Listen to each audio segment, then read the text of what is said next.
The stagecoach lurched to a halt in front of the general store, and Lydia Ramsey pressed her trembling hand against the wooden seat, wondering if she had made the biggest mistake of her life coming all the way to Kennewick, Washington Territory, in the spring of 1882.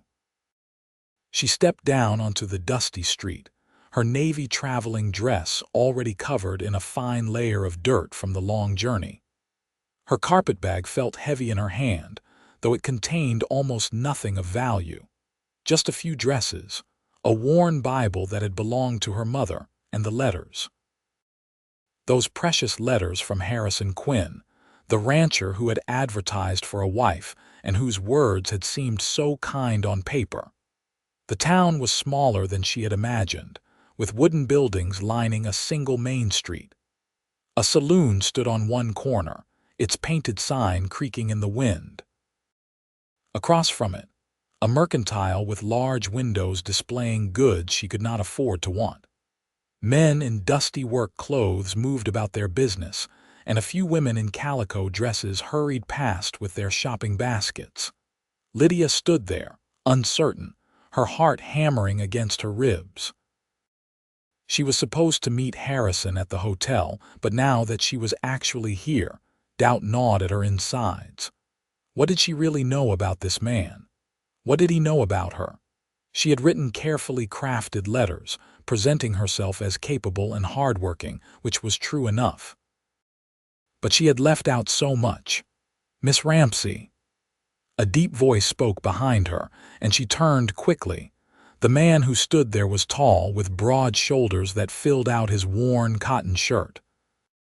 His hat was pushed back, revealing dark hair that needed cutting and eyes the color of creek water in summer, a green so clear it made her breath catch. His face was weathered from years in the sun, with lines around his eyes that suggested he smiled often, though he was not smiling now. He looked nervous, she realized with some surprise. "Yes," she managed. "Mr. Quinn." "Harrison," he said, and then seemed to catch himself. "I mean, you can call me Harrison if you want." He twisted his hat in his hands, and she noticed they were work-roughened, scarred across the knuckles. A working man's hands. They stood there in awkward silence for a moment, both studying the other, trying to reconcile the person before them with the words on paper. "Your journey was well," he asked finally. "Long," she admitted. "But I am here now." "That you are." He cleared his throat. "I have a room reserved for you at the hotel. Figured you would want to rest before we talk about arrangements." Arrangements. The word felt cold, businesslike. This was what she had agreed to, she reminded herself. A practical arrangement. Harrison needed a wife to help run his ranch, and she needed security, a home, a place in the world. Love was not part of the bargain. Love had never been part of her life at all.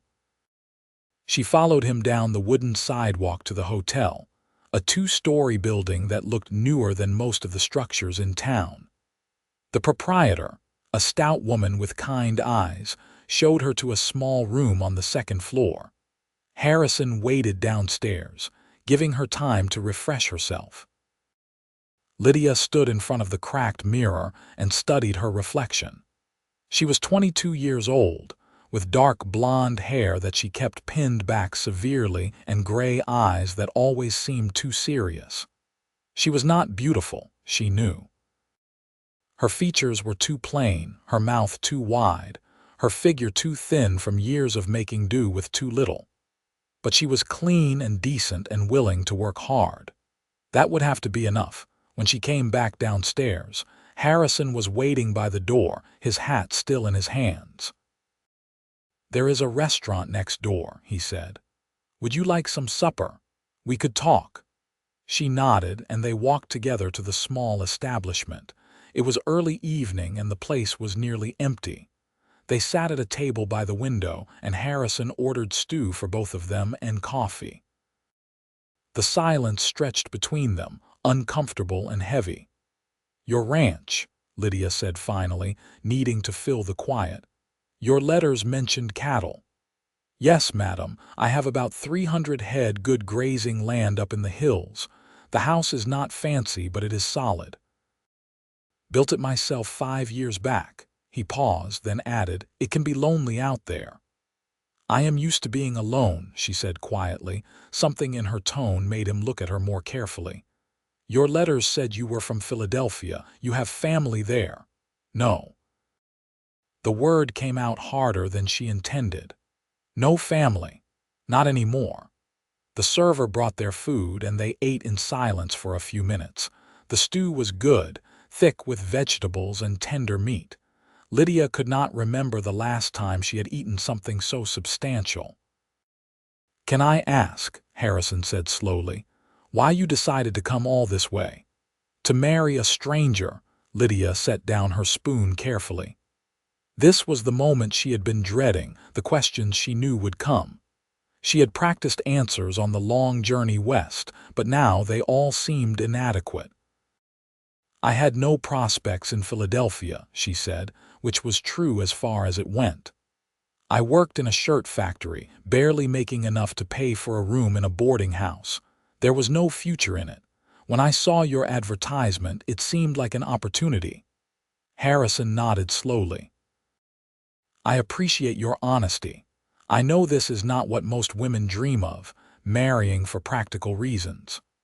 Dreams are for people who can afford them, Lydia said, then wished she had not spoken so bitterly. But Harrison did not look put off. Instead, his expression softened. I want you to know I will treat you right. I am not expecting anything you are not willing to give. We can take this slow, get to know each other. The Reverend can marry us whenever you are ready, and until then, you will have your own room at the ranch. My foreman, Pete, he bunks in the barn. He is a good man, been with me since the beginning. You will be safe and proper. The kindness in his voice made something twist in Lydia's chest. She was not used to kindness, not the genuine sort. It made her want to retreat, to put up walls, because kindness always came with expectations she could never meet. That is generous of you, she said formally. They finished their meal, and Harrison walked her back to the hotel. The sun was setting, painting the sky in shades of orange and purple that seemed impossible, too beautiful for this dusty little town at the edge of the world. I will come by in the morning, Harrison said. Show you the ranch if you are agreeable. Then you can decide if you want to stay or if you want me to buy you a ticket back east. You would do that. The question escaped before she could stop it. I am not in the business of keeping people who do not want to be kept, he said simply. Good night, Miss Ramsey. Good night. Lydia lay awake long into the night, staring at the ceiling of her small hotel room. Through the thin walls, she could hear the sounds of the town settling down for the night. Footsteps on the stairs, voices from the saloon down the street, the distant bark of a dog. She thought about Philadelphia, about the narrow room she had rented in a boarding house full of other factory girls. She thought about the endless hours bent over a sewing machine, her fingers cramping, her back aching, the air thick with lint that made her cough. She thought about her landlady, Mrs. Cooper, who had looked at her with such pity when Lydia told her she was leaving to become a mail-order bride. That is a hard life, Mrs. Cooper had said. Marrying a stranger, going to the wilderness. Are you certain, dear? But what choice did she have? Stay in Philadelphia and work herself to death in the factory. End up on the streets when she became too old or sick to work. At least this way, she had a chance at something different. She had not told Harrison everything. She had not told him about growing up in the orphanage after her parents died of fever when she was 7. She had not told him about the years of being passed over by families who came looking to adopt, always choosing younger children or prettier girls. She had not told him about finally aging out of the orphanage at 16 and being sent to work in the factory with nothing but the clothes on her back and a few coins in her pocket. And she definitely had not told him the truth that shamed her most. At 22 years old, She had never been loved. Not by parents she barely remembered, not by the matrons at the orphanage who saw her as just another mouth to feed, not by any man who had ever crossed her path. She had been noticed, certainly. Men at the factory had propositioned her with offers that made her skin crawl. The factory foreman had cornered her once, his breath hot and sour, his hands grabbing. She had fought him off and quit the next day, finding work at a different factory across town. But loved, cherished. Wanted for herself, and not what she could provide. Never. She did not even know what that would feel like. Morning came too soon. Lydia dressed carefully in her simplest calico dress and braided her hair. When she came downstairs, Harrison was already waiting in the hotel lobby, his hat in his hands as seemed to be his habit. "Morning," he said, and this time he did smile, a small crooked thing that transformed his face. "Ready to see what you are getting yourself into?" She nodded, and he helped her up into a wagon that waited outside. The seat was rough wood, but someone had laid a folded blanket over it to make it more comfortable. Harrison climbed up beside her and clicked to the horses, and they moved forward through the waking town. The ranch was about 5 miles outside of Kennewick, up into rolling hills covered with spring grass. Lydia watched the landscape change as they drove, the flat land giving way to gentle slopes. Cattle grazed in the distance, dark shapes against the green. The sky seemed impossibly big out here, stretching endlessly in all directions. "It is beautiful," she said without thinking. Harrison glanced at her, pleased. "It is. First time I saw this land, I knew I had to make it mine. Saved every penny from working cattle drives, doing ranch work for other men. Finally had enough to buy the land and start building. That was 6 years ago. You have done well for yourself." "Well enough. It is hard work, though, especially during calving season and roundup. That is why I need help." He paused, then added, "Why I need a wife." The word hung between them, heavy with meaning. Wife. Lydia turned it over in her mind, trying to imagine herself in that role. She had never pictured herself as anyone's wife. It had seemed like something meant for other girls, the ones with families and dowries and pretty faces. The ranch house came into view as they crested a hill. It was a simple structure, wood frame with a covered porch across the front. Smoke rose from the chimney and chickens scratched in a yard enclosed by a rail fence. A barn stood nearby, bigger than the house, and beyond it, a series of corrals and outbuildings. A man emerged from the barn as they approached. He was older than Harrison, probably in his 50s, with graying hair and a weathered face. He raised a hand in greeting. "That is Pete," Harrison said. "Pete Morrison, best foreman a man could ask for." Harrison pulled the wagon to a stop and Pete came over to help Lydia down. His grip was strong but gentle, and his eyes were kind. "Pleased to meet you, madam," he said. "Harrison has been talking about your arrival for weeks." "Has he?" Lydia glanced at Harrison, who had the grace to look embarrassed. "Pete exaggerates," Harrison said. "Come on, I will show you the house." The interior was neat and clean, which surprised her. She had expected bachelor chaos, but everything was in its place. The main room served as both kitchen and living area, with a wood stove, a rough-hewn table, and a pair of chairs by the fireplace. A door led to what must be the bedroom.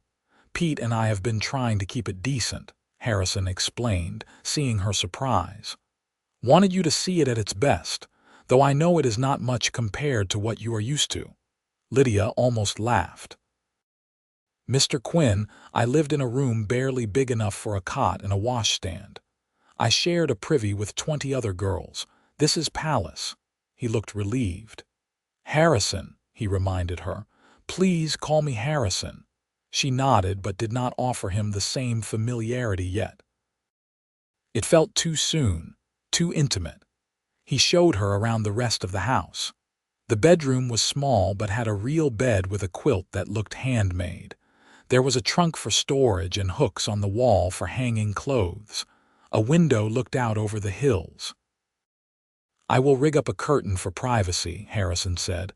"And like I said, until you are comfortable, this will be your room. I can bunk with Pete in the barn." "I could not ask you to do that. This is your home. And I am asking you to share it," he said, "on your terms." They went back outside, and Harrison showed her the rest of the ranch. The barn with its hay-sweet smell, the corrals where horses watched them with curious eyes, the chicken coop where hens clucked and fussed. He introduced her to his cattle dog, a black and white animal named Dodger, who immediately took a liking to her, pressing against her legs until she scratched his ears. "He is a good judge of character," Pete said, watching them. "If Dodger likes you, you are all right." They had lunch on the porch, simple fare of bread and cheese and cold meat that Pete had prepared. The three of them sat in the sunshine, and slowly, gradually, Lydia began to relax. These men were not threatening. They treated her with respect, gave her space, did not crowd her with questions or expectations. "Can I ask," she said finally, directing her words to Harrison, "why you never married before? You seem like a good man with a good home. Surely there were women in town who would have been interested." Harrison was quiet for a moment, staring out at his land. "I suppose I was too focused on building all this. Kept telling myself I would think about marriage when I was established. Then one day I woke up and realized I was 30 years old and completely alone out here except for Pete. Seemed like it was time to do something about that. There is a woman in town who has been sweet on him for years," Pete said with a grin. "Miss Sarah at the Mercantile, but Harrison is too stubborn to notice." "Sarah is a friend," Harrison said firmly. "Nothing more. And I would thank you not to spread gossip." Pete held up his hands in surrender, but he was still smiling. After lunch, Harrison took Lydia for a walk up into the hills. They followed a path that wound between rocks and scrub brush, climbing higher until they could see the whole ranch spread out below them. In the distance, the Columbia River glinted in the sunlight. "I come up here sometimes when I need to think," Harrison said. "It helps to see the big picture, you know. Reminds me why I do all this." Lydia understood. There was something peaceful about this place, something that made the tight knot she always carried in her chest loosen just a little. "I want to be honest with you," Harrison said after a while. "I am not good with pretty words. I am a rancher, not a poet, but I will work hard to provide for you, to keep you safe and comfortable. I will respect you and treat you with kindness. That is what I can promise." "That is more than I have ever had," Lydia said quietly. And then, before she could lose her courage, she added, "I need to be honest with you too. I do not know how to be a wife. I have no experience with running a household or cooking fancy meals or any of the things a woman is supposed to know. The orphanage taught us basic skills, but not much beyond that, and I have never—" She trailed off, feeling her cheeks heat. "Never what?" His voice was gentle, encouraging. "I have never been courted, never had anyone care for me in that way. I do not know what you expect from me." Harrison was quiet for a long moment. When she finally gathered the courage to look at him, she found him watching her with an expression she could not quite read. "Can I tell you something?" he asked. "I am scared too. I have no idea how to be a husband. I can birth a calf and mend a fence and break a horse, but I have no experience with women or marriage or making someone happy. So I guess we will have to figure it out together." Something about his honesty made Lydia's eyes sting with tears she refused to let fall. She nodded, not trusting her voice. "As for expectations," Harrison continued, "I expect you to be yourself. That is all. We will learn the rest as we go." They walked back down to the ranch house in companionable silence. When they arrived, Harrison turned to her. "So what do you think?" Can you see yourself here?" Lydia looked around at the simple buildings, the wide open land, the endless sky. She thought about her alternatives, about going back to Philadelphia and the factory and that tiny room. She thought about growing old alone with nothing and no one. But more than that, she thought about the way Harrison had looked at her when she confessed her inexperience, not with pity or contempt, but with understanding. She thought about Pete's friendly smile and Dodger's wagging tail and the peace she had felt up on that hill. "Yes," she said. "Yes, I can." Harrison's face broke into a genuine smile, the kind that reached his eyes and made him look younger. "Yeah. Yes. When do you want to get married? We could do it this Sunday if you are willing. Give you a few days to be sure." He paused. "Unless you want something bigger with a real celebration." "No," Lydia said quickly. "Simple is fine. Simple is good." That evening, Harrison drove her back to town. As they rode through the gathering dusk, Lydia felt something unfamiliar stirring in her chest. Not love, not yet. But maybe something like hope. The next few days passed in a blur of preparation. Lydia stayed at the hotel, but Harrison visited her each day, bringing her out to the ranch so she could start learning her way around. He introduced her to neighbors, other ranchers who stopped by on various errands. Everyone was polite, if curious about the mail-order bride their bachelor neighbor had acquired. Pete taught her about the chickens, how to collect eggs and scatter feed. He showed her the garden plot behind the house where they grew vegetables in the summer. Harrison took her riding, setting her on the gentlest horse in his string, a mare named Buttercup who plodded along patiently while Lydia learned to sit properly in the saddle. "You are doing great," Harrison encouraged as she managed to make Buttercup walk in a circle around the corral. "Natural rider." Lydia doubted that, but she appreciated his patience. He never made her feel foolish for not knowing things, never showed impatience with her questions. On Saturday, the day before the wedding, Harrison took her to the mercantile to buy supplies. The store was busy, full of townspeople doing their weekly shopping. A pretty blonde woman behind the counter looked up as they entered, and her face brightened when she saw Harrison. "Harrison Quinn, as I live and breathe," she said warmly. "I was beginning to think you had forgotten how to come to town." "Hello, Sarah," Harrison said, and Lydia saw a faint flush creep up his neck. So this was the woman Pete had mentioned. Sarah's blue eyes moved to Lydia, and her expression became more guarded. "This must be your bride-to-be. I heard you had brought someone from back east." "Sarah Bennett, this is Lydia Ramsey.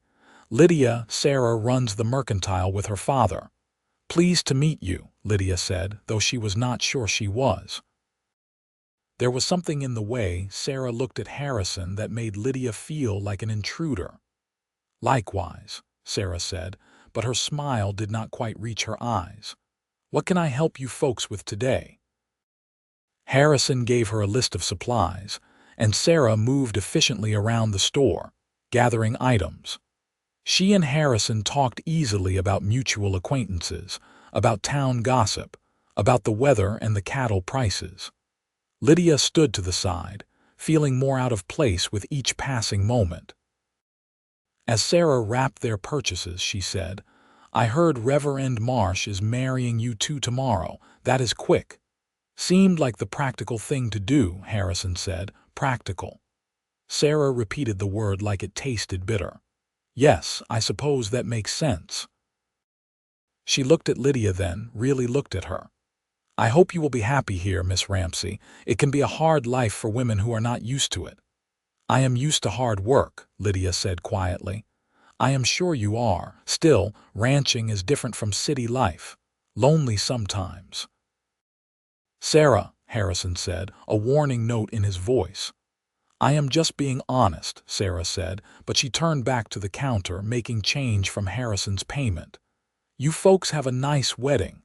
As they loaded the supplies into the wagon, Lydia could not help but ask, "She cares for you?" Harrison was quiet for a moment. Sarah is a friend, has been for years, but I have never led her to believe it could be more than that. I have always been clear about my feelings. And what are your feelings? That she is a good woman who deserves someone who can love her the way she deserves. That is not me. He looked at Lydia seriously. I have no attachments, Lydia. No old loves that will come between us. I am coming into this marriage free and clear. Lydia nodded, wanting to believe him. But she had seen the way Sarah looked at Harrison, the way her face had fallen when she realized the wedding was really happening. That kind of feeling did not just go away because it was not returned. That night, alone in her hotel room, Lydia tried to imagine what tomorrow would bring. She had a dress that was suitable for a wedding, a simple dove gray that was the nicest thing she owned. She had no flowers, no family to stand with her, no friends to wish her well. But she would be married. She would be a wife. She would belong somewhere to someone. Even if that someone did not love her, the thought came unbidden, painful in its honesty. Harrison was kind and he seemed decent, but he had said it himself. He needed a wife for practical reasons, to help run the ranch, to keep house, to provide companionship, not for love. Lydia pressed her hand against her chest, feeling the hollow ache that had lived there for as long as she could remember. She had hoped, foolishly perhaps, that coming west might change things. That somehow in this wild, open country, she might finally find what she had always been missing. But people did not change. Circumstances changed, but the fundamental truth remained. She was unlovable. Something in her was broken or wrong or simply not enough. It had always been that way, and it always would be. She should be grateful for what she was getting. A home, security, a husband who promised to treat her well. That was more than most women in her position could hope for. It would have to be enough. Sunday morning dawned clear and bright. Lydia dressed carefully, braiding her hair and pinning it up in the style she hoped was appropriate for a bride. She wished she had a mirror that showed more than just her face, wished she could see if she looked at all pretty. But there was nothing to be done about it now. Harrison came to collect her at 10 o'clock. He was wearing clean clothes, his hair neatly combed, his hat in his hand. He looked nervous, and that made Lydia feel a little better about her own jittering nerves. "You look beautiful," he said, and seemed to mean it. "Thank you." "You look very handsome." They smiled at each other awkwardly, and then Harrison offered his arm. "Ready, as I will ever be." The church was a small white building at the edge of town. Inside, Reverend Marsh waited, a grandfatherly man with white hair and kind eyes. Pete was there too, serving as witness along with the Reverend's wife. The ceremony was brief and simple. Lydia spoke her vows in a voice that shook only a little. Harrison's voice was steady and sure as he promised to honor and cherish her. They exchanged simple gold bands that Harrison had purchased from the general store, and then the Reverend pronounced them husband and wife. "You may kiss your bride," Reverend Marsh said with a smile. Harrison looked at Lydia, a question in his eyes. She nodded slightly, giving permission. He leaned down and pressed his lips to hers, a chaste kiss that lasted only a moment. But even that brief contact made Lydia's heart race in a way she had never experienced. They signed the marriage certificate, Pete and Mrs. Marsh signing as witnesses. Just like that, it was done. Lydia Quinn, she thought. She had a new name, a new life. After the ceremony, they had lunch at the restaurant with Pete. The older man regaled them with stories of Harrison's early days on the ranch, making them both laugh. It felt almost like a real celebration, almost like they were a real family. When they finally headed back to the ranch in the late afternoon, Lydia felt exhaustion creeping in. So much had changed in such a short time, and now she was going home. Home. The word felt strange, unfamiliar, but also somehow right. At the ranch, Harrison helped her down from the wagon. He had moved his things to the barn as promised, leaving the bedroom for her. But as they stood there in the fading light, he said quietly, "You know, we are married now. It would not be improper for us to share the house. I could sleep in the chair by the fire, give you the bedroom. That hardly seems fair to you. I want you to be comfortable. That is what is fair." In the end, they compromised. Harrison brought a bedroll into the main room and made up a pallet by the fireplace. Lydia took the bedroom but left the door slightly ajar, some part of her not wanting to be completely closed off from him. She lay awake for a long time, listening to the unfamiliar sounds of the ranch. Cattle lowing in the distance, the wind moving through the eaves, the creak of the house settling. And underneath it all, the soft sound of Harrison's breathing from the other room. She was married. She had a husband. The thought kept circling through her mind, surreal and strange. The next morning, Lydia woke before dawn, unsure at first where she was. Then memory returned and she rose quickly, wanting to make herself useful. She dressed and went into the main room, finding Harrison already up, building a fire in the stove. "Morning," he said with a smile. "Sleep all right?" "Well enough. Floor is harder than I remembered," he admitted, rubbing his back. "But I will survive." Lydia felt a pang of guilt. "Harrison, this is ridiculous. You should not have to sleep on the floor in your own house." "Where do you suggest I sleep?" he asked mildly. She felt her cheeks heat but forced herself to say it. "We are married. We could share the bed, if you promise to keep to your side." Harrison looked at her seriously. "I meant what I said, Lydia. I will not push you into anything you are not ready for. If you are offering because you feel guilty, then forget it." "I am offering because it makes sense," she said. "We are both adults. We can manage to share a bed without anything improper happening." He studied her for a long moment, then nodded slowly. "All right, if you are sure, I am sure." They settled into a routine over the following days. Harrison taught Lydia the work of the ranch, showing infinite patience when she made mistakes. She learned to milk the cow, to churn butter, to collect eggs without breaking them. She attempted to cook, with mixed results. Her first batch of biscuits came out hard as rocks, making Pete nearly crack a tooth. "It is all right," Harrison assured her, though even he could barely chew them. "Cooking takes practice." "I am terrible at this," Lydia said miserably. "You married a woman who cannot even make decent biscuits." "I married a woman who is willing to try," Harrison corrected. "That is what matters. We will figure out the biscuits eventually."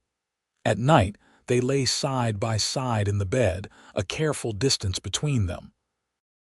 Neither spoke much in those dark hours, but Lydia was intensely aware of Harrison's presence.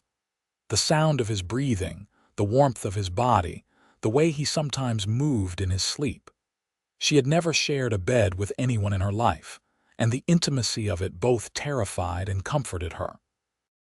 One night, about a week after the wedding, Lydia woke from a nightmare. She had been dreaming about the factory, about being trapped there forever, the machines growing louder and louder until she could not breathe.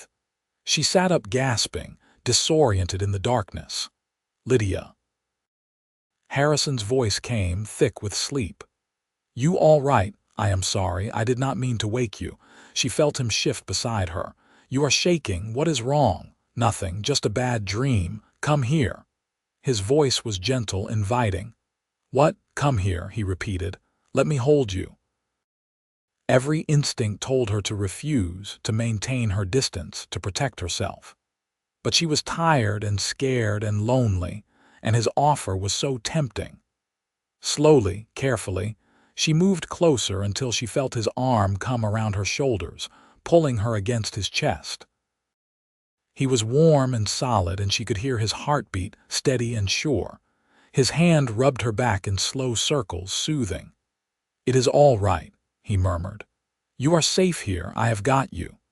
Lydia felt something crack inside her chest, some wall she had built long ago beginning to crumble. She pressed her face against his shirt and allowed herself to simply be held.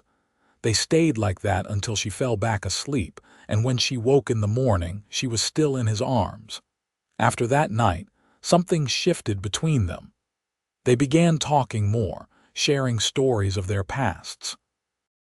Harrison told her about growing up on a small farm in Missouri, about losing his parents to cholera when he was 18, about heading west to make his fortune with nothing but a horse and determination.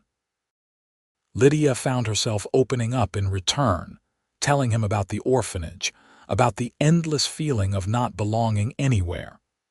She told him about the factory, about the fear she had lived with every day that she would end up homeless or worse. "I am glad you came here," Harrison said one evening as they sat on the porch watching the sunset. "I know it was not what you probably dreamed of, but I am glad you are here." "So am I," Lydia admitted, and she meant it. Despite her fears, despite her uncertainties, she was finding something here she had never had before: peace, purpose, a place where she fit. But still, in the dark of night, that old ache remained. Harrison was kind and good, and she was growing to care for him deeply, but he did not love her. She was useful to him, helpful, perhaps even a friend, but not loved. One day in early summer, about 2 months after Lydia's arrival, a band of men rode onto the ranch property. Harrison was out with the cattle, and Lydia was alone except for Pete, who was working in the barn. The men were rough-looking, unshaven, with hard eyes that made Lydia's stomach clench with fear. Their leader dismounted and approached the house where Lydia stood on the porch. "Help you gentlemen?" she asked, trying to keep her voice steady. "We are looking for horses," the man said. His smile did not reach his eyes. "Heard Quinn has some fine stock. My husband is not here right now. You will have to come back another time." "Husband?" The man looked her up and down in a way that made her skin crawl. "You must be the mail-order bride we heard about. Pretty thing like you, out here in the middle of nowhere." Pete emerged from the barn, and Lydia saw him assess the situation quickly. He moved to stand beside her, his presence reassuring. "I am Pete Morrison, Quinn's foreman. Can I help you boys with something?" The leader's eyes narrowed. "Just looking at horses, old man. No need to get protective." "Mr. Quinn is not selling horses right now," Pete said firmly. "I suggest you gentlemen move along." For a moment, tension hung thick in the air. Then the leader shrugged and remounted his horse. "We will be back another time. You tell Quinn that Jack Sawyer came by." They rode off, but not before the leader cast one more lingering look at Lydia that made her shiver. "You know them?" Lydia asked Pete once they were out of sight. "Know of them," Pete said grimly. "Sawyer and his gang. They are trouble, running a horse theft operation through the territory. I need to ride out and find Harrison." "I will be fine here," Lydia assured him, though her hands were shaking. Pete looked torn but finally nodded. "Keep the rifle inside the door. Do not open it for anyone until we get back."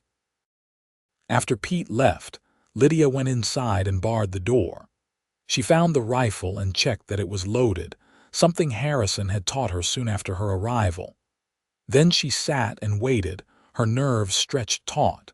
When she finally heard the wagon returning, she nearly sobbed with relief. She opened the door to find both Pete and Harrison looking worried. "Are you all right?" Harrison demanded, taking the porch steps 2 at a time. "Pete told me what happened. I am fine. They did not do anything, just looked around and left.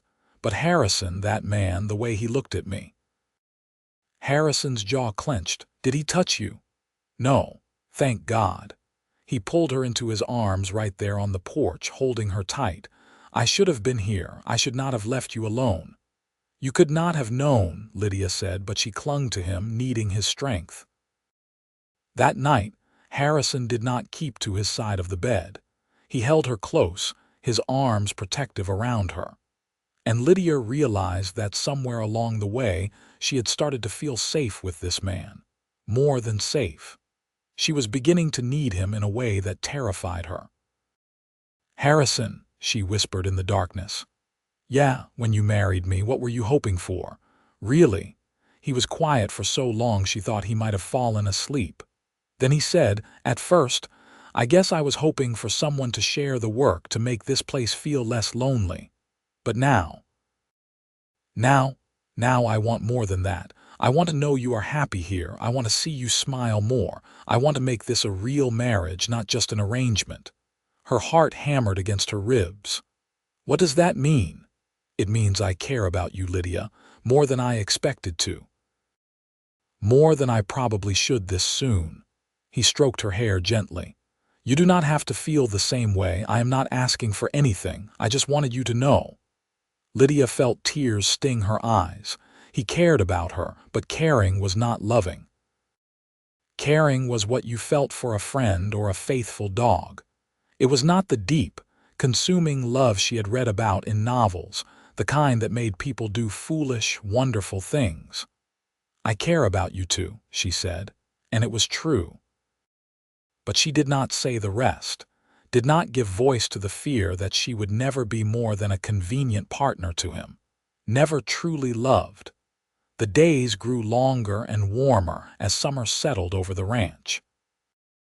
The incident with Jack Sawyer and his men had put everyone on edge, and Harrison hired an additional hand, a young man named Tom who bunked with Pete in the barn.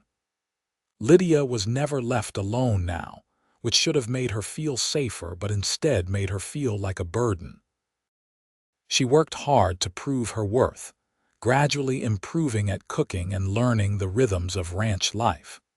She could now handle most of the barnyard animals, could preserve vegetables and make cheese and keep the house in order.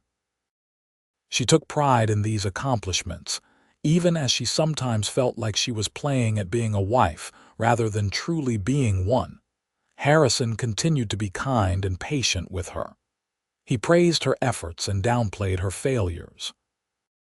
He brought her wildflowers he found while riding the range, making her laugh with stories of his day.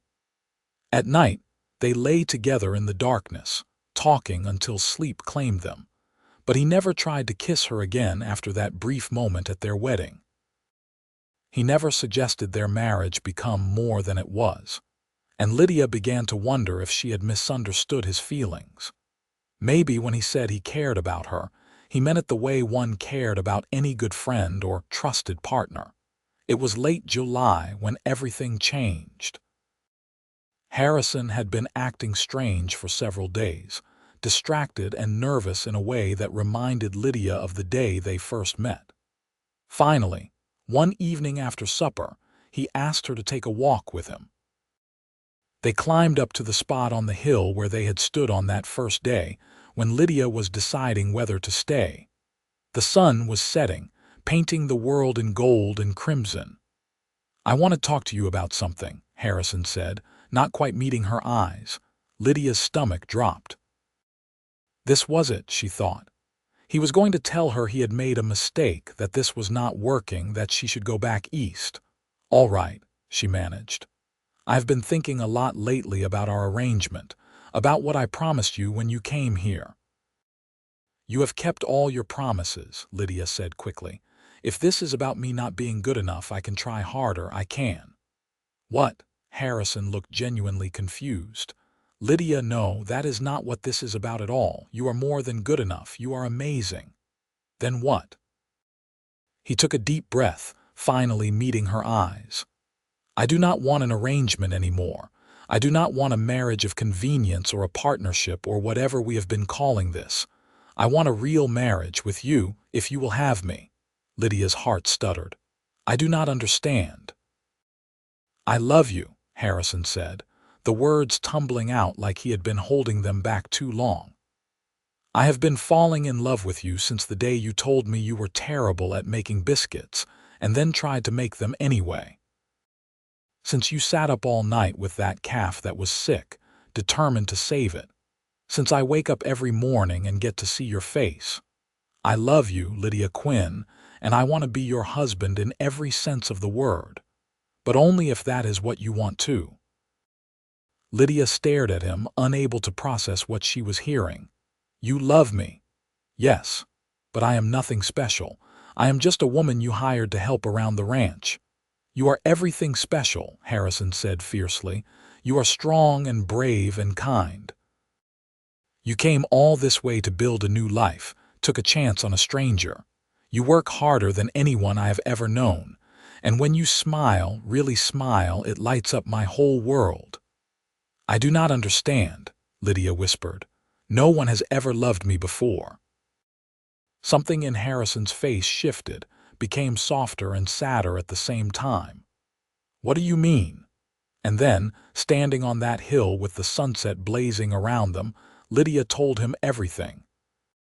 She told him about growing up unwanted, about always being passed over, about the deep certainty she carried that there was something fundamentally unlovable about her.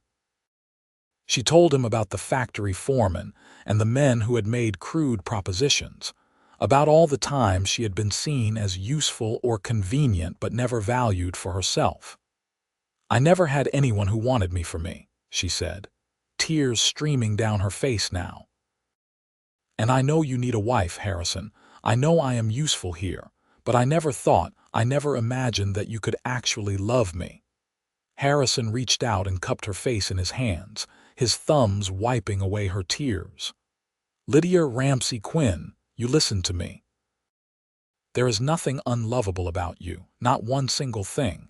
You are worthy of love, of being cherished and adored, and I aim to spend the rest of my life proving that to you. You really love me. She needed to hear it again, needed to believe it. I really love you, with everything I am. I love you. I love you too, Lydia said, the words feeling strange and wonderful in her mouth. I have loved you for weeks now, but I was afraid to say it, afraid you would think I was foolish for feeling so much so soon. Harrison laughed, a sound of pure joy. We are quite a pair, aren't we? Both scared of our own feelings. What do we do now? Lydia asked. Well, Harrison said, his eyes warm, I would very much like to kiss my wife, really kiss her this time, if that is all right with you. Yes, Lydia breathed. Yes, that is very much all right with me. He kissed her as the sun set behind them, a kiss nothing like the brief peck at their wedding. This was deep and passionate and full of all the feelings they had been holding back. Lydia felt it all the way down to her toes, felt something inside her that had been locked away her whole life suddenly break free. When they finally pulled apart, both breathing hard, Harrison rested his forehead against hers. I love you, he said again. I am going to tell you that every day for the rest of our lives, until you cannot help but believe it. I believe it now, Lydia said, and realized it was true.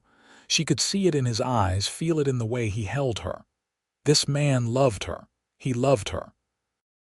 They walked back down to the ranch house hand in hand, and when they went inside, everything was different. They were different. They were not two people brought together by circumstance anymore. They were husband and wife, truly joined. That night their marriage became real in every way. Harrison was gentle and patient, showing Lydia what it meant to be loved with his actions as well as his words. And afterward, as they lay tangled together, Lydia felt more whole than she ever had in her life. Thank you, she whispered against his chest. For what? For showing me how. How to be loved, how to love, I did not think I would ever know. Harrison kissed the top of her head. Thank you for letting me, for taking a chance on a lonely rancher in the middle of nowhere.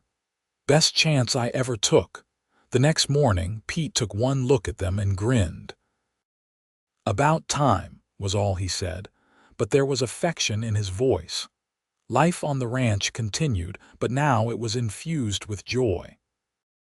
Harrison was affectionate in ways he had not been before, stealing kisses when they passed each other, holding her close at night, telling her he loved her at least a dozen times a day as he had promised. Lydia bloomed under his love. She smiled more, laughed more, moved with a confidence she had never possessed. She was loved. She was cherished. She belonged. In late August, Jack Sawyer and his men returned. This time they came at night, and they did not bother with pleasantries. They wanted horses, and they intended to take them by force. Harrison, Pete, and Tom fought them off, and in the chaos, shots were fired. When the dust settled, 2 of Sawyer's men were dead, and Sawyer himself was wounded. The sheriff from Kennewick was called, and the gang was arrested. But Harrison had been shot in the shoulder. It was not life-threatening, but he was weak and in pain. Lydia tended him with fierce devotion, barely leaving his side for 3 days as he healed. "You are going to wear yourself out," Harrison told her, though he seemed content to let her fuss over him. "I am taking care of my husband," she said firmly. "That is what wives do. Your husband is a lucky man. No, I am the lucky one." By September, Harrison was fully recovered, and they settled back into their routine. One evening, as they sat on the porch watching the stars come out, Lydia said, "I have been feeling strange lately." "Strange how?" Harrison asked, immediately concerned. "Not bad strange, just different." "My stomach has been unsettled in the mornings, and I have been so tired." Harrison looked at her sharply. "Lydia, do you think you might be with child?" The possibility had been dancing at the edges of her awareness, but hearing him say it made it real. "I think I might be." A slow smile spread across Harrison's face. "Really, we are going to have a baby, maybe. I am not certain yet." Harrison pulled her into his arms, holding her tight. "A baby? Lydia, that is wonderful." Over the next weeks, it became clear that Lydia was indeed pregnant. The town doctor confirmed it in October, telling them to expect a baby in early spring. Harrison was overjoyed, and Lydia found herself caught up in his excitement. A baby. A child of their own. She was going to be a mother. The thought terrified her. What did she know about being a mother? She had no example to follow, no memories of her own mother to guide her. But Harrison assured her that they would figure it out together, just like they had figured out everything else. Winter came to the ranch, bringing snow and cold. Lydia grew rounder, and Harrison treated her like spun glass, constantly worried that she was doing too much or lifting something too heavy. Pete and Tom took over most of the heavy work, and Lydia focused on preparing for the baby. She sewed tiny clothes and blankets, setting up a corner of the bedroom as a nursery.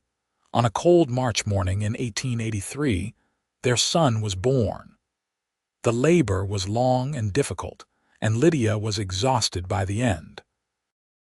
But when Harrison placed the tiny, squalling baby in her arms, she felt a surge of love so powerful it nearly overwhelmed her. "He is perfect," Harrison said, his voice choked with emotion. "You are both perfect." They named him Henry after Harrison's father. Little Henry Quinn had his father's dark hair and his mother's gray eyes, and from his first breath, he owned both their hearts completely. Lydia learned what it meant to love as a mother, to feel such fierce protectiveness and adoration for another human being. She understood now what she had missed as a child, and the loss of it ached. But she also knew that she could give Henry what she had never had. She could love him unconditionally, make him feel wanted and cherished every day of his life. "You are a wonderful mother," Harrison told her one night as she rocked Henry to sleep. "I hope you know that." "I am learning," Lydia said. "We both are. He is lucky to have you. He is lucky to have both of us." The years passed in a blur of seasons.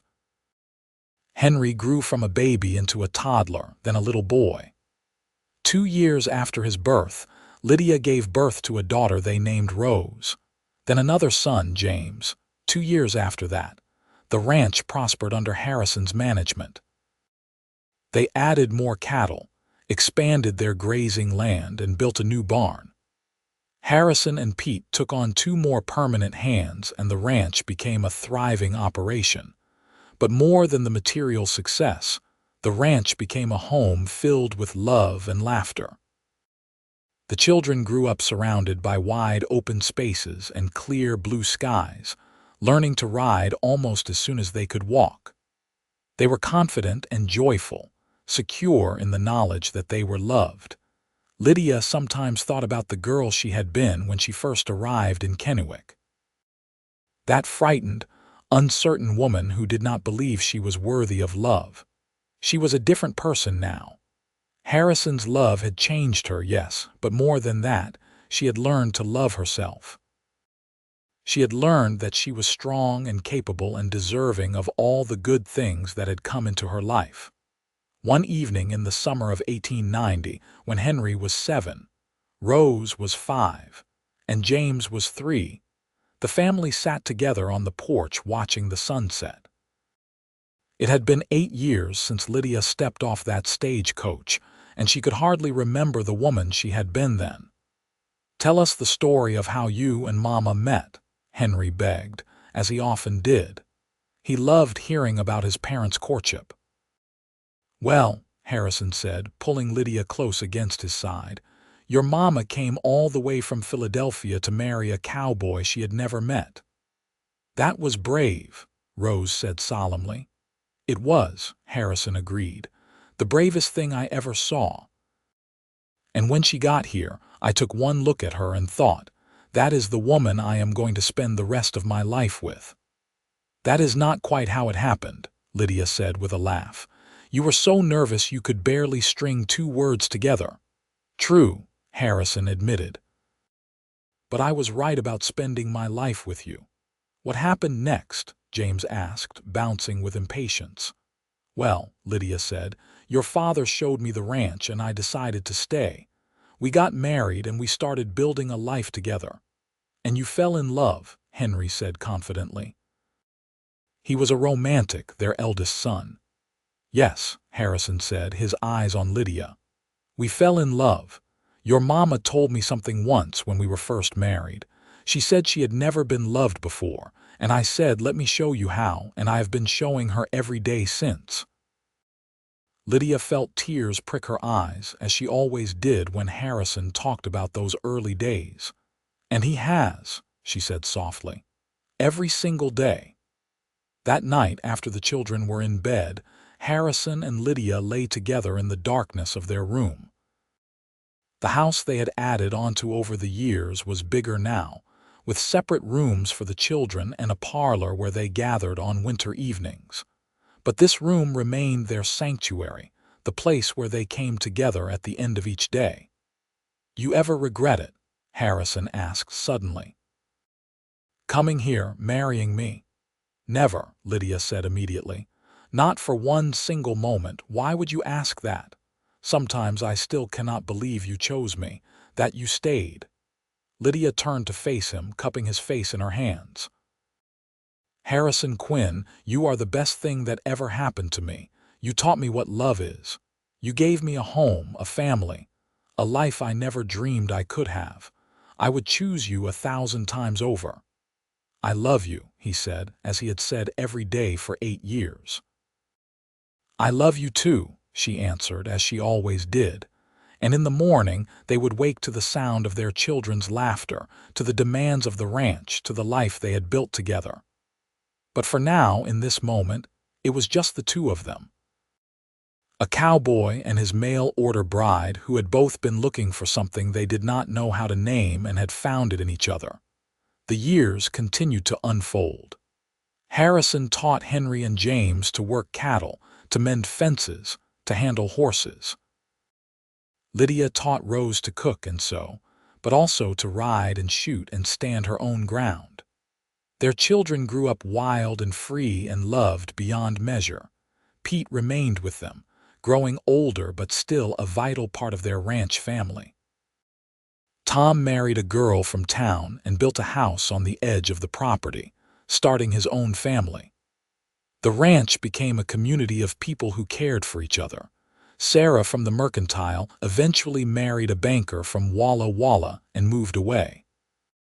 Before she left, she came to the ranch to say goodbye. She and Lydia spoke privately for a few minutes. "I was jealous of you for a long time," Sarah admitted.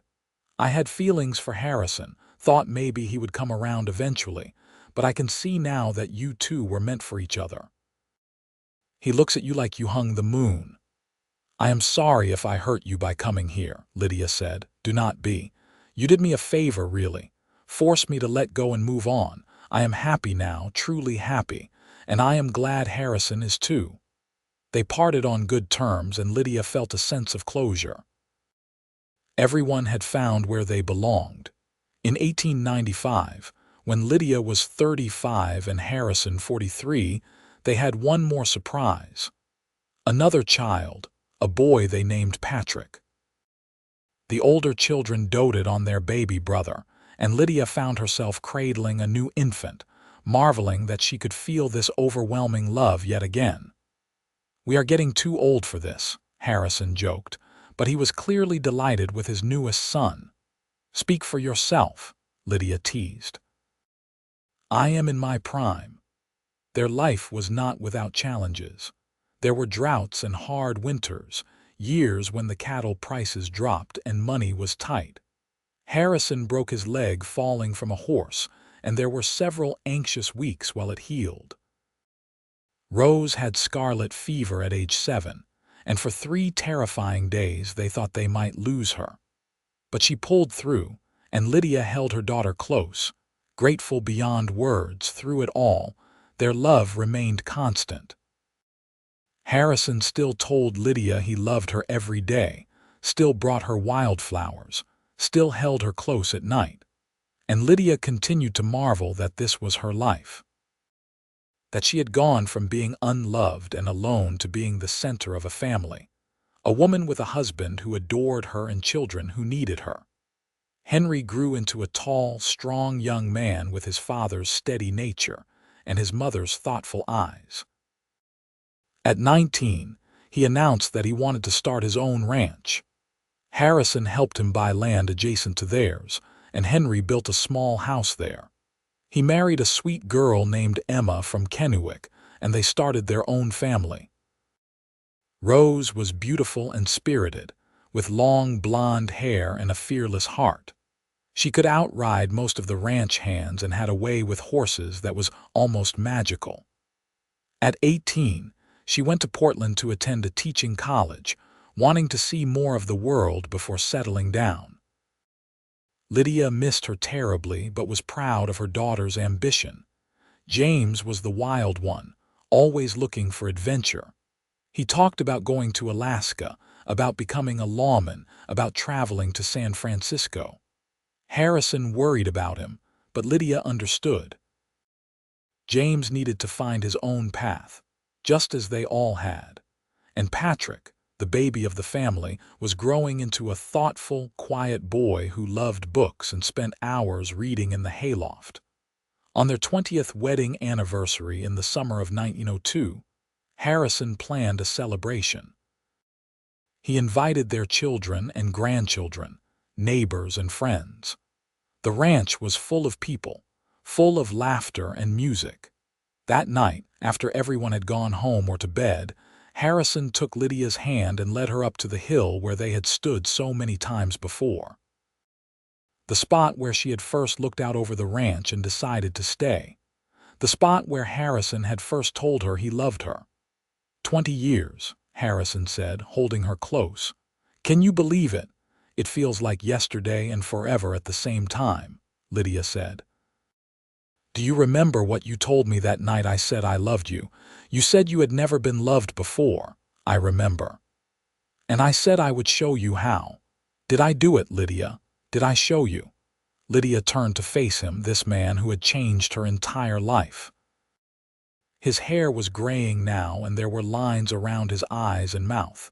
But to her, he was as handsome as the day they met. More so, because now she knew the goodness of his heart, the depth of his character. You did more than show me, she said. You taught me that I was worthy of love. You loved me when I did not love myself. You were patient and kind and constant. You gave me a home and a family and a life beyond anything I ever dreamed.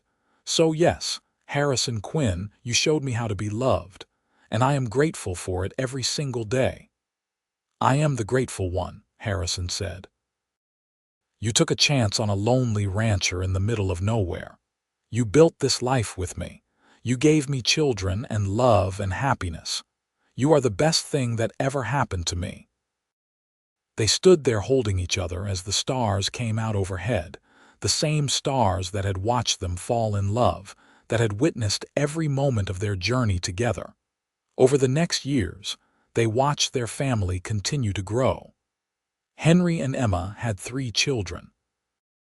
Rose came back from Portland with a degree in teaching and married a lawyer named William, settling in Spokane but visiting often. James did go to Alaska for a while, sending letters full of wild stories, but eventually he came home and took over running the ranch from Harrison, who was getting too old for the hard work. Patrick went to university in Seattle, studying literature and history. He became a teacher, like his sister, and wrote articles for newspapers about ranch life and the changing West. He never married, content with his books and his writing and his frequent visits home. Harrison and Lydia grew old together. Harrison's hands became gnarled with arthritis and Lydia's hair turned silver. They moved a little slower, needed a little more rest, but their love never dimmed. If anything, it grew stronger, deeper, enriched by decades of shared experience. On a spring morning in 1920, Lydia woke to find Harrison lying very still beside her. For a moment, panic seized her, but then she saw the gentle rise and fall of his chest. He was sleeping, but something about his stillness worried her. "Harrison," she said softly, touching his shoulder. His eyes opened and he smiled at her, that same smile that had greeted her every morning for 38 years. "Good morning, my love," he said. "How are you feeling?" "Tired," he admitted, "but happy. Always happy when I wake up next to you." Over the next days, it became clear that Harrison was failing. He was 68 years old and his heart was giving out. The doctor could do nothing except make him comfortable. The children came, gathering around their father's bedside. Harrison spoke to each of them, giving them his blessing and his love. Then he asked for time alone with Lydia. She sat beside him on the bed, holding his hand, tears streaming down her face. "I am not ready for you to go," she whispered.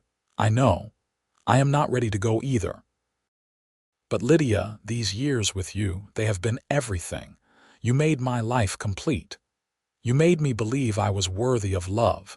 You gave me everything I ever wanted and things I did not even know to wish for. We had a good run, did we not? The best." Harrison lifted his hand, shaky now, and wiped away her tears. "I love you, Lydia Quinn. I have loved you from the beginning and I will love you beyond the end. I love you too, so much. I always will." He closed his eyes then, a peaceful expression on his face. And an hour later, surrounded by his family, Harrison Quinn passed quietly from the world. Lydia grieved deeply. The man who had been her partner, her love, her everything was gone. The house felt empty without him, the bed too large, the days too long, but she was not alone. Her children and grandchildren surrounded her with love.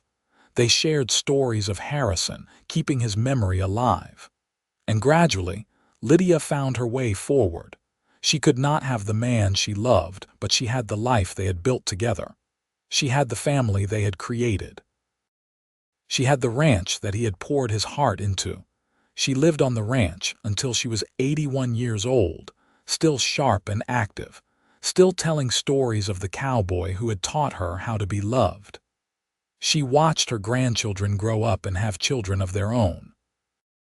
She saw the ranch continue to prosper under James's management, saw it become a legacy that would pass down through generations. On a warm summer evening in 1939, Lydia Quinn died peacefully in her sleep. She was buried beside Harrison on the hill overlooking the ranch, the spot where they had stood so many times together. Her children stood at her graveside and remembered the woman who had come from Philadelphia as a mail-order bride, unsure and unloved.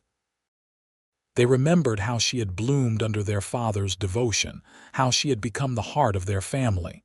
They remembered her strength, her kindness, her fierce love for all of them. She had a good life, Henry said, his own hair gray now. She had a great love, Rose added. Not everyone gets that. They all agreed that their parents had been lucky to find each other, two people who had both been searching for something and had found it in each other's arms. A cowboy who had said, "Let me show you how," and a bride who had been brave enough to let him. The ranch continued on, passing through the generations. The house was expanded and modernized, but the old bedroom where Harrison and Lydia had slept for so many years was kept as it had been, a tribute to the love that had built everything. Henry's great-grandchildren would visit that room and ask about the people in the old photographs on the dresser. And someone would tell them the story of Harrison and Lydia, of a mail-order bride who confessed she had never been loved, and a cowboy who said, "Let me show you how." And in the telling and retelling, the story became a legend. A reminder that love can bloom in unexpected places, that people can change, that sometimes taking a chance on a stranger can lead to the greatest happiness. That being loved can transform a life, and that loving someone can be the most important thing a person ever does.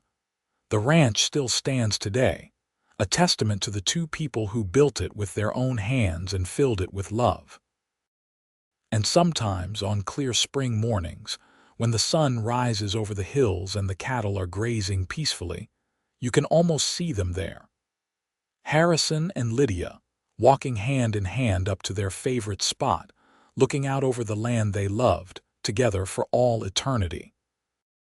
It was a love story for the ages, born in the dusty streets of Kennewick, Washington Territory, grown under the wide western sky.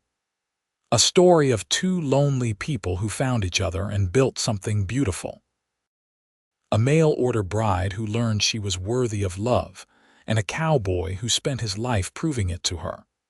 A love that lasted a lifetime and beyond, a legacy that would never be forgotten.